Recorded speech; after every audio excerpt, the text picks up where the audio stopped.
In the name of Allah who is the most beneficent and most merciful. जी तो आज हम अपना नेक्स्ट चैप्टर स्टार्ट करेंगे। पिछले 2 लेक्चर्स में जो हमारा चैप्टर नंबर 1 है वो कंप्लीट हो चुका है, तो ये हमारे पास चैप्टर नंबर 2 है जिसका टाइटल क्या है, physiological chemistry and processes. Basically ये जो हमारे पास इसका टाइटल है चैप्टर का, अगर हम इसका मीनिंग अंडरस्टैंड करने की कोशिश करें तो इसमें कुछ इस तरह से है। ये चैप्टर जो है आपका, मैंने आपको पहले भी बताया था कि जो रॉस एंड विल्सन बुक है इसमें एनाटमी एंड फिजियोलॉजी दोनों चीज़ें इंक्लूडेड हैं। ठीक है, इसको आपने खुद सेपरेट आउट करना होता है कि एनाटमी कौन सी है और फिजियोलॉजी कौन सी है। ठीक है, तो और वैसे भी जो एनाटमी और फिजियोलॉजी की डेफिनेशन है उसको अंडरस्टैंड करने के बाद इसको सेपरेट आउट करना कोई डिफिकल्ट नहीं है हमारे लिए। ठीक है, तो ये चैप्टर जो है इसमें हमारे पास जो टॉपिक्स इंक्लूडेड हैं वो क्या है, वो फिजियोलॉजी का पार्ट है। ठीक है, तो इस चैप्टर के जो टॉपिक्स हैं उसमें मैं आपको सबसे पहले बताती हूँ कि हमारे पास इसका जो टॉपिक है वो ये वाला टॉपिक इंक्लूडेड है, the internal environment and the homeostasis. कि इंटरनल इन्वायरमेंट बॉडी का क्या होता है और उसको होम्योस्टेटिक बैलेंस जो है वो उसका किस तरह से मेंटेन करते हैं, ये हमारे पास टॉपिक है इसमें, और हमने इसको कम्प्लीटली जो है वो इस लेक्चर में कवर करना है। ठीक है जी, तो हम यहाँ से स्टार्ट करते हैं। ठीक है, सबसे पहले आपको पता होना चाहिए कि इंटरनल इन्वायरमेंट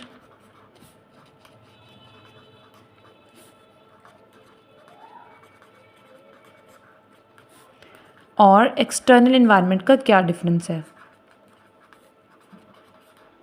ठीक है, इंटरनल इन्वायरमेंट और एक्सटर्नल इन्वायरमेंट ये दो टर्म्स हम यूज़ करते हैं, इनका आपस में क्या डिफरेंस है। जो इंटरनल इन्वायरमेंट होता है ना, बेसिकली इसमें बॉडी के जितने भी सेल्स होते हैं और जो बॉडी का इनर लिविंग मैटर होता है वो इंक्लूडेड होता है। ठीक है, बॉडी का जो सेल्स होते हैं और जो इनर लिविंग मैटर होता है जो बॉडी के अंदर मौजूद होता है वो सारा किस में इंक्लूड होता है, वो इंटरनल इन्वायरमेंट में इंक्लूड होता है। अब हम बात करते हैं एक्सटर्नल इन्वायरमेंट क्या होता है। एक्सटर्नल इन्वायरमेंट होता है जो बॉडी के जितना भी आउटसाइड इन्वायरमेंट होता है उसको हम बोलते हैं कि ये हमारे पास क्या है, ये एक्सटर्नल इन्वायरमेंट है। जो जब भी हम होम्योस्टेसिस को अंडरस्टैंड करना चाहते हैं तो उसमें सबसे इंपॉर्टेंट ये दो टर्म्स होती हैं कि इंटरनल इन्वायरमेंट क्या होता है और एक्सटर्नल इन्वायरमेंट क्या होता है। अब ये बात क्लियर हो गई है कि इंटरनल इन्वायरमेंट जितना भी जो बॉडी का इंटरनल लिविंग मैटर होता है जिसमें सेल्स आ जाते हैं, ऑर्गन्स आ जाते हैं, ऑर्गन सिस्टम्स आ जाते हैं, ये सारी चीज़ें किस में इंक्लूड होती हैं, that is known as the internal environment of the body. And the external environment is the outside environment. Basically outside environment में गैसेज में से अगर हम बात करें मेनली तो इसमें क्या चीज़ इंक्लूड होती है, ऑक्सीजन इंक्लूड होती है जो बॉडी क्या करती है, इनटेक करती है, और कार्बन डाइऑक्साइड क्या करती है, वो एक्सेल करती है। ठीक है, ये भी जो है आउटसाइड इन्वायरमेंट जो होता है हमारा एक्सटर्नल इन्वायरमेंट होता है उसका जाकर पार्ट बन जाती है। इसके अलावा अगर हम फूड की बात करें तो जितनी भी हम फूड जो होती है जो इंजेस्ट कर रहे होते हैं वो सारी क्या होती है, वो आपके एक्सटर्नल इन्वायरमेंट में इंक्लूडेड होती है। ठीक है, जितनी भी फूड हम इंटेक करते हैं वो सारी किस चीज़ में इंक्लूड होती है, एक्सटर्नल इन्वायरमेंट में इंक्लूड होती है। तो अब जो बॉडी का इंटरनल इन्वायरमेंट होता है इसको मेंटेन करने के लिए, इसको इसकी रेंज के अंदर रखने के लिए एक इम्पॉर्टेंट मैकेनिज्म होता है जिसको हम क्या बोलते हैं, होम्योस्टेसिस।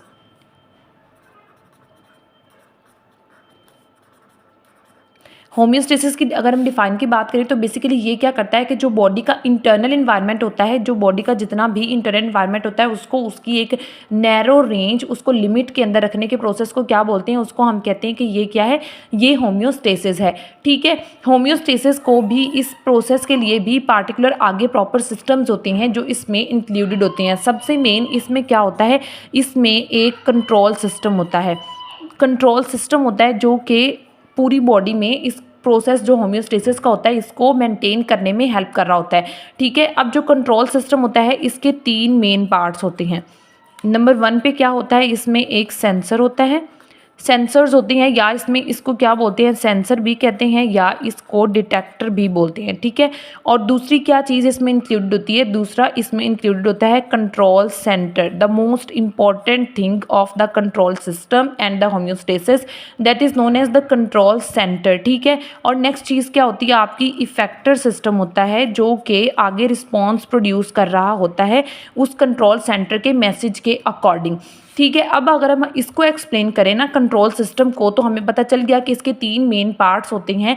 जो सेंसर होता है या डिटेक्टर होता है, इसका फंक्शन क्या होता है, ये जितनी भी चेंजेस आ रही होती हैं जो इंटरनल बॉडी की होती हैं या एक्सटर्नल होती हैं, ये उसको डिटेक्ट करेगा, उसको सेंस करता है, उसको डिटेक्ट करके जो मैसेज होगा वो सेंड करेगा कंट्रोल सेंटर के पास। देन कंट्रोल सेंटर उस मैसेज को प्रोसेस करेगा और फिर होम्योस्टेसिस कैसे मेंटेन करना है वो कौन करता है, वो इफेक्टर सिस्टम करता है, depending upon the message that is received from the control centre. जो कंट्रोल सेंटर उसको मैसेज देगा उसके अकॉर्डिंग इफेक्टर सिस्टम जो है वो उसको मैनेज करेगा। ठीक है, तो ये 3 कंपोनेंट्स हो गए कंट्रोल सिस्टम के, और होम्योस्टेसिस क्या होता है इसकी डिफाइन हमने यहाँ तक देख ली है।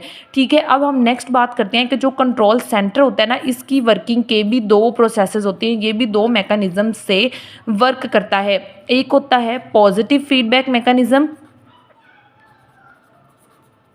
और एक होता है नेगेटिव फीडबैक मैकेनिज्म। ठीक है, ये 2 प्रोसेसेस होती हैं जो इसमें मेनली इंक्लूड होती हैं। Number 1 is the positive feedback mechanism and number 2 is the negative feedback mechanism. ठीक है, पॉजिटिव फीडबैक मैकेनिज्म बेसिकली क्या करता है, ये हमारी बॉडी के बहुत कम सिस्टम्स होते हैं जो कि पॉजिटिव फीडबैक मैकेनिज्म के अकॉर्डिंग वर्क करते हैं। मोस्टली जो सिस्टम्स होते हैं वो नेगेटिव फीडबैक मैकेनिज्म के अकॉर्डिंग जो हैं वो वर्कआउट कर रहे होते हैं। ठीक है, तो ज़्यादातर सिस्टम्स किस चीज़ के लिए वर्क करते हैं, नेगेटिव फीडबैक मैकेनिज्म के अकॉर्डिंग, और सब कुछ सिस्टम्स हो गए जो पॉजिटिव फीडबैक मैकेनिज्म के अकॉर्डिंग वर्किंग करते हैं। ठीक है, अब हम अगर बात करें तो पॉजिटिव फीडबैक मैकेनिज्म होता क्या है, बेसिकली जो आपको सेंसर मैसेज देगा कंट्रोल सेंटर को, जो सेंसर मैसेज देता है, अगर कंट्रोल सेंटर उसके रिस्पॉन्स को एम्पलीफाई करता है यानी कि उसको इंक्रीज करता है, तो this is known as the positive feedback mechanism. और अगर तो सेंसर ने जो मैसेज दिया है उसको कंट्रोल सेंटर क्या करता है, उसको कंट्रोल सेंटर निगेट करता है यानी कि उसको कम करता है, तो उसको क्या बोलते हैं, उसको बोलते हैं कि ये नेगेटिव फीडबैक मैकेनिज्म है। तो यहाँ तक पॉजिटिव और नेगेटिव फीडबैक मैकेनिज्म का जो आपके पास डिफरेंस है वो क्लियर हो चुका है। ठीक है, अब आगे हम इसकी देखते हैं कि एग्जाम्पल्स क्या होती हैं। मोस्टली जो हमारी बॉडी के सिस्टम्स होते हैं, ये बात आपको पहले भी बताइए कि वो किसके अकॉर्डिंग वर्क करते हैं, वो नेगेटिव फीडबैक मैकेनिज्म के अकॉर्डिंग वर्क करते हैं। मोस्टली सिस्टम्स किसके अकॉर्डिंग वर्क करते हैं, नेगेटिव फीडबैक मैकेनिज्म के अकॉर्डिंग। सबसे जो मेन इसकी एग्जांपल है वो हमारा टेम्परेचर रेगुलेशन है।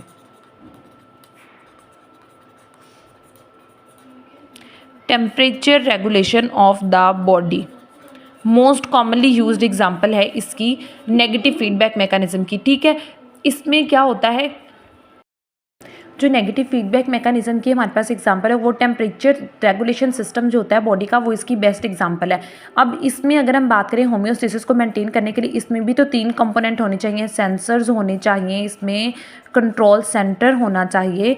ठीक है, कि 2 कंपोनेंट्स हो गए, और नेक्स्ट क्या है, इसमें इफेक्टर सिस्टम जो है, ये तीनों चीज़ें इसमें इंक्लूडेड होनी चाहिए। ठीक है, अब सेंसर्स क्या होंगे, इसके सेंसर्स जो होते हैं वो स्किन में लोकेटेड होती हैं, इसके अलावा डिफरेंट लोकेशंस होती हैं बॉडी की जहाँ पर जो है वो सेंसर्स लोकेटेड होंगे, और वो क्या करते हैं, वो सेंस करते हैं जो भी चेंजेस आ रही होती हैं टेम्परेचर के रिलेटेड, जितनी भी चेंजेस आ रही होती हैं बॉडी के एक्सटर्नल या फिर इंटरनल इन्वायरमेंट में। ठीक है, और नेक्स्ट जो है वो कंट्रोल सेंटर है। कंट्रोल सेंटर ब्रेन का एक पार्ट होता है इस केस में, जिसको हम क्या बोलते हैं, हाइपोथैलेमस बोलते हैं। ठीक है, हाइपोथैलेमस क्या है, ये इसका कंट्रोल सेंटर है, वो देखता है कि किसके अकॉर्डिंग, उसका एक पार्टिकुलर सेट पॉइंट होता है जो कि 37 डिग्री सेंटीग्रेड होता है बॉडी के लिए, वो इस चीज़ को सेंस करेगा। जब सेंसर जो होते हैं वो सेंस करके मैसेज इसको देते हैं हाइपोथैलेमस को कि उसका सेट पॉइंट जो है उसके अकॉर्डिंग टेम्परेचर फ्लक्चुएट कर गया है, उससे कम हो गया या उससे ज़्यादा हो गया, तो वो क्या करता है, वो इसको परसीव करेगा। ठीक है, अब हाइपोथैलेमस जो होता है वो उसके अकॉर्डिंग मैसेज को जनरेट करेगा और वो इफेक्टर सिस्टम के पास जो है वो मैसेज को सेंड कर देता है। जो इफेक्टर सिस्टम होती हैं ये डिफरेंट बॉडी पार्ट्स हो सकते हैं या फिर डिफरेंट ऑर्गन्स जो हैं वो इसमें इंक्लूडेड होते हैं। ठीक है, उनको क्या बोलते हैं, उनको कहते हैं इफेक्टर।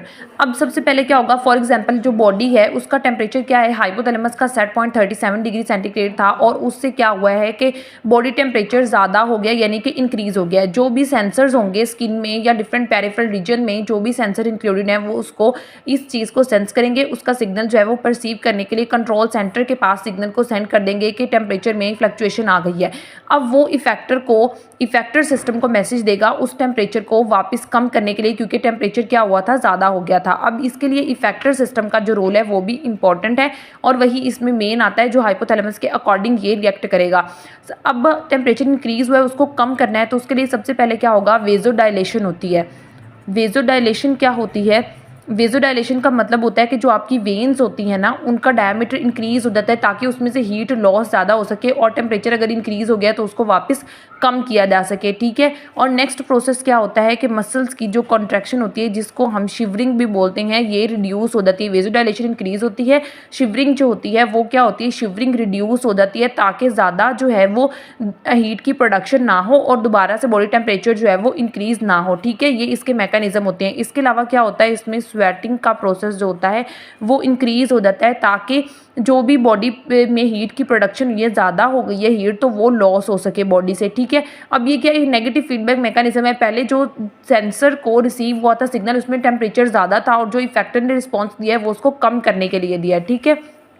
नेक्स्ट प्रोसेस क्या है, यहाँ पर अगर हम करें कि अगर जो सेट पॉइंट है हाइपोथैलेमस का 37 डिग्री सेंटीग्रेड, उससे अगर जो है वो टेम्परेचर कम हो गया है तो उसके लिए क्या रिस्पॉन्स होगा। पहले ये तीनों रिस्पॉन्स किस चीज़ के लिए थे, अगर टेम्परेचर ज़्यादा हो गया है। अब क्या हुआ है कि टेम्परेचर कम हो गया है तो उसके लिए क्या रिस्पॉन्स होगा। इसमें बॉडी का टेम्परेचर सेट पॉइंट से कम हो गया है तो उसको क्या करना है, इंक्रीज़ करना है। उसको इंक्रीज़ करने के लिए क्या होगा, वेजोडाइलेशन कम कर दी जाएगी और क्या होगा, वेजो कॉन्स्ट्रिक्शन होती है।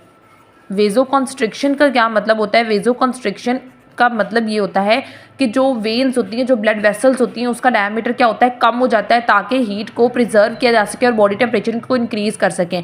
इसके अलावा इसमें क्या होगा, मसल्स एक्टिविटी, यानी कि जो आपके पास शिवरिंग का प्रोसेस होता है वो क्या होगा, वो इंक्रीज़ हो जाएगा ताकि हीट प्रोडक्शन इंक्रीज़ की जा सके, ठीक है। और स्वेटिंग, क्योंकि हीट लॉस का मैकेनिज्म है, अब हमने हीट की प्रोडक्शन करवानी है तो स्वेटिंग क्या होगी, कम हो जाएगी ताकि क्या हो सके, हीट की प्रोडक्शन हो सके। अब ये भी नेगेटिव फीडबैक मैकेनिज्म है कि स्टार्टिंग पे जो सिग्नल परसीव हुआ था उसके अकॉर्डिंग तो ये था कि टेम्परेचर कम था और एंड पे क्या हुआ कि इन तीनों प्रोसेसेस के नतीजे में टेम्परेचर जो है बॉडी का इंक्रीज़ हो गया, ठीक है। तो ये क्या है, नेगेटिव फीडबैक मैकेनिज्म की एग्जांपल है। अब जो दूसरा प्रोसेस है वो क्या है, वो पॉजिटिव फीडबैक है। पॉजिटिव फीडबैक में क्या करना है, जो सिग्नल है उसको क्या करना है, एम्पलीफाई करना है, सिग्नल्स को एम्पलीफाई करना है। इसकी बेस्ट एग्जांपल जो हमारे पास नंबर 1 पे इंक्लूड होती है वो होती है ऑक्सीटोसिन की प्रोडक्शन। ऑक्सीटोसिन जो होता है बेसिकली ये एक हार्मोन है जो कि लेबर पेन्स में, यानी कि जो यूट्रस की जब कंट्रैक्शन होती है ना, जब बेबी को डिलीवर करना होता है तो उसमें क्या होता है, इसका बहुत इंपॉर्टेंट रोल होता है ऑक्सीटोसिन हार्मोन का, ठीक है। तो ऑक्सीटोसिन हार्मोन क्या करता है, ये यूटेराइन कॉन्ट्रैक्शंस करवाता है। अब सबसे पहले क्या होगा कि जब बेबी का साइज इंक्रीज होता है तो यूट्रस के जो मसल्स होते हैं वो एक्सटेंड होना स्टार्ट हो जाते हैं। जब वो स्ट्रेच होंगे, वो एक्सटेंड होंगे तो उसके नतीजे में क्या होता है कि ऑक्सीटोसिन हार्मोन की प्रोडक्शन होती है। ये पिट्यूटरी ग्लैंड से रिलीज होता है, मेनली हाइपोथैलेमस का हार्मोन होता है लेकिन पिट्यूटरी ग्लैंड में स्टोर हुआ होता है, वहाँ से ये रिलीज होगा, ठीक है।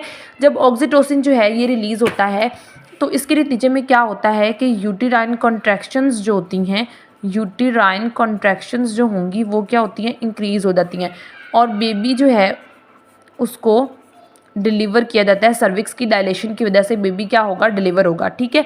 तो अब इस तरह से नहीं होगा कि अगर बेबी जो है, अब ये सारा प्रोसेस तब ख़त्म होगा जब ये स्टार्टिंग से जो इसका स्टिमुलस था वो ही ख़त्म हो जाएगा। जैसे कि जो बेबी की डिलीवरी के लिए ये सारा प्रोसेस हो जाएगा, जब वो डिलीवर हो जाएगा तो उसके बाद ऑक्सीटोसिन जो है वो ख़त्म होना स्टार्ट होगा। ऐसा नहीं होगा कि इसका जो यूट्राइन कॉन्ट्रैक्शंस हैं जब ये इंक्रीज़ होना शुरू हो, उसका जो इफेक्ट है उसकी वजह से ऑक्सीटोसिन जो है वो कम होना शुरू हो जाए। अब क्या होगा, जितना ज़्यादा ऑक्सीटोसिन उतनी ज़्यादा यूट्राइन कॉन्ट्रैक्शन, जितनी ज़्यादा यूट्राइन कॉन्ट्रैक्शन उतनी जल्दी जो है बेबी डिलीवर होगा। और ये क्या हो रहा है, ये सिग्नल्स को एम्पलीफाई किया जा रहा है। जो बेसिकली उसका सिग्नल्स था उसको क्या कर रहे हैं, उसको एम्पलीफाई कर रहे हैं, उसको इंक्रीज कर रहे हैं। तो इस प्रोसेस को क्या बोलते हैं, इस सारे प्रोसेस को कहते हैं कि ये पॉजिटिव फीडबैक मैकेनिज्म है, ठीक है। अब इसकी जो पॉजिटिव फीडबैक मैकेनिज्म है, दूसरी इसकी एग्जांपल क्या है, ब्लड क्लॉटिंग इसकी एग्जांपल है। ब्लड क्लॉटिंग में आपके पास प्रोटीन होती है फाइब्रिनोजिन, उसका इंपॉर्टेंट रोल होता है।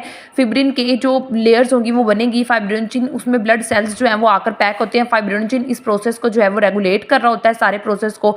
तो ये ब्लड क्लॉटिंग जो है ये भी पॉजिटिव फीडबैक मैकेनिज्म की इंपॉर्टेंट एग्जाम्पल है। जितनी ज़्यादा ब्लड सेल्स जो है वहाँ पर अकोमुलेट होना स्टार्ट होंगे, फिब्रिन की अकोमुलेशन होगी और ब्लड क्लॉट बनना स्टार्ट होंगे, उतनी ही ज़्यादा वो सिग्नल्स को जो स्टार्टिंग से ब्लीडिंग हो रही थी उसको वो एम्पलीफाई करता है।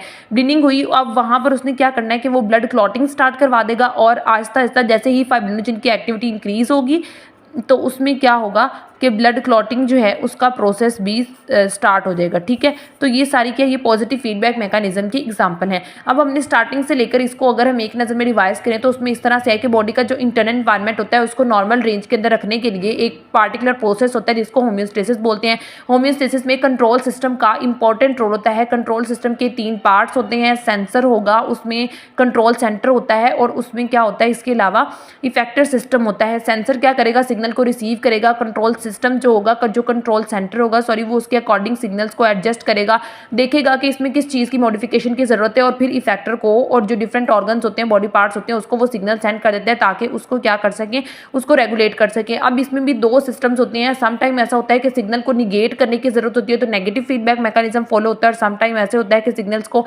एम्पलीफाई करने की, उसको अप्रिशिएट करने की ज़रूरत होती है तो उसमें क्या होता है पॉजिटिव फीडबैक मैकेनिज्म इंक्लूड होता है। That's all about today's lecture.